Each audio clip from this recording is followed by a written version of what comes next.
Hello YouTube and welcome to another MikroTik tutorial. So in this video I'm going to show you how to use Terraform with your MikroTik router. So are you ready? Let's get started. So first thing first, what is actually Terraform?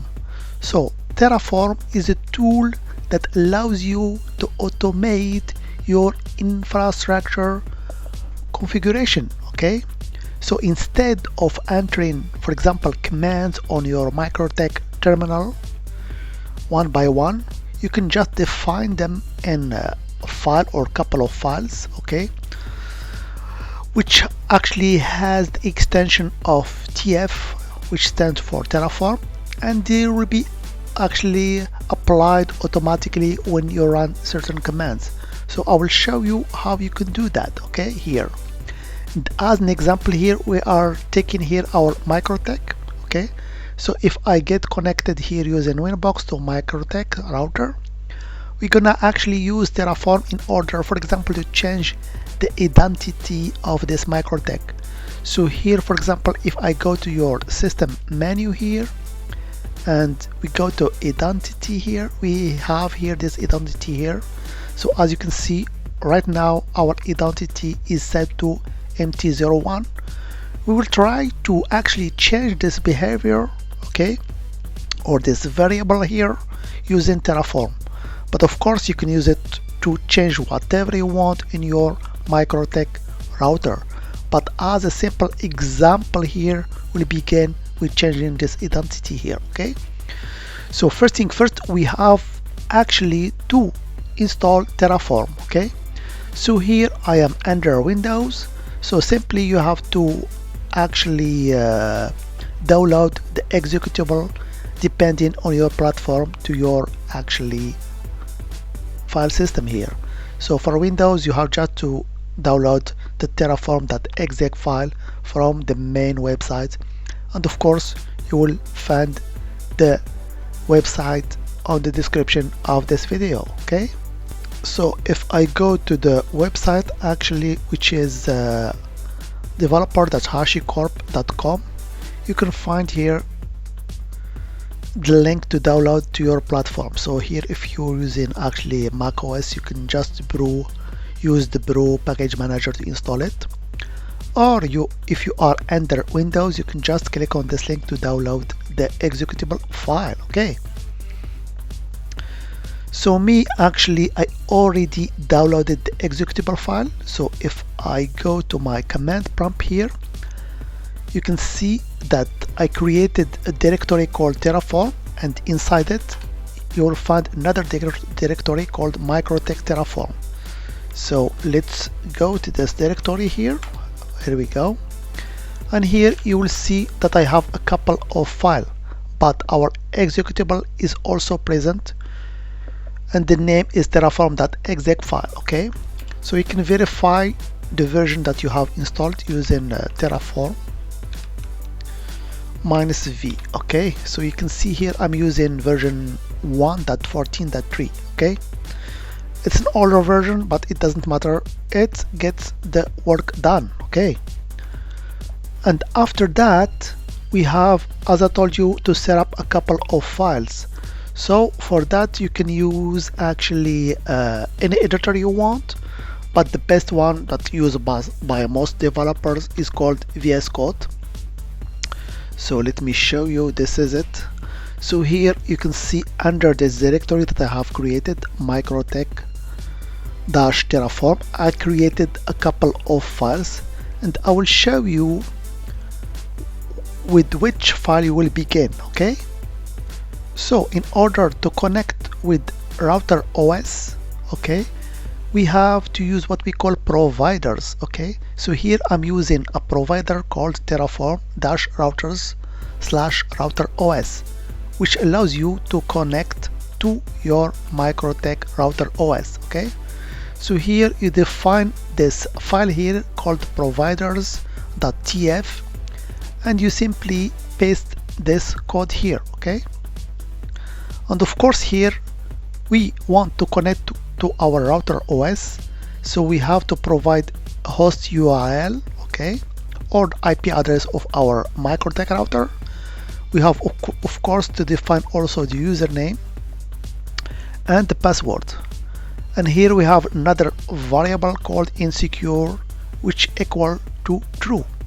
So as you can see here, usually set to true unless you've installed a custom SSL cert on the router. Okay, so this is the first actually file that you have to begin with. So it contains the definition of your provider, okay, and also some variables. Okay, so here you can see the host URL, username, password. So those variables can be set up on another file. Okay, so let's go to this file. It's actually called variables.tf. So if I click on this file here, you can see that I defined those variables. So I have here the MikroTik host, MikroTik username, MikroTik password, and here the new identity that we gonna set up.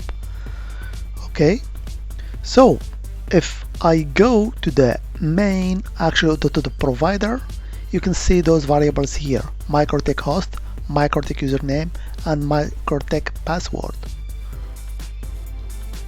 So in Terraform you have actually to declare what you want.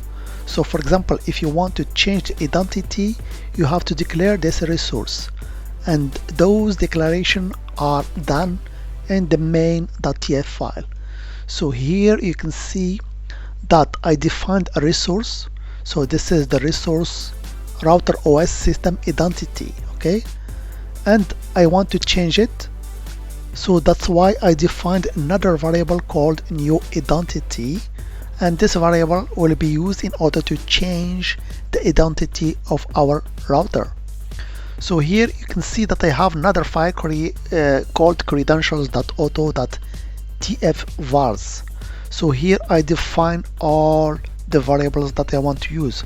So for the MikroTik host, this is the IP address of my actually router, MikroTik router. Username I'm using now is Aminos. The password is data.226, and this is our new identity, which in this case I will take just MikroTik headquarters as an example, for example. Okay, so once we have defined those variables in the credentials.auto.tf_vars, we can apply that using our executable. Okay, so for that I have to go to the command line once again. Here we go. So make sure to be inside the actually directory where your files resides, and also the executable terraform.exec file.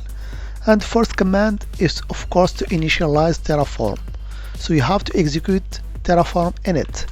So this is the first command that you have to execute in order, as I told you, to initialize Terraform. Okay, so after that you have to execute another command, but this time is not init but apply.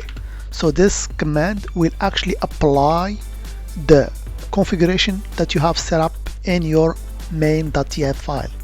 Okay, so let's do that. So actually here it will show you a plan that what is going to do. So here, as you can see, Terraform will perform the following actions. So here it's going to the system identity resource, and it will be updated. So before it was, as you can see here, empty-01. So we can verify that if I go once again to our WinBox.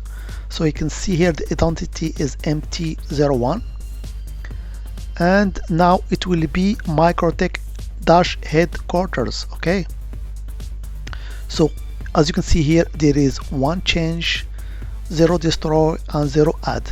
So here it's asking me, do you want to perform these actions?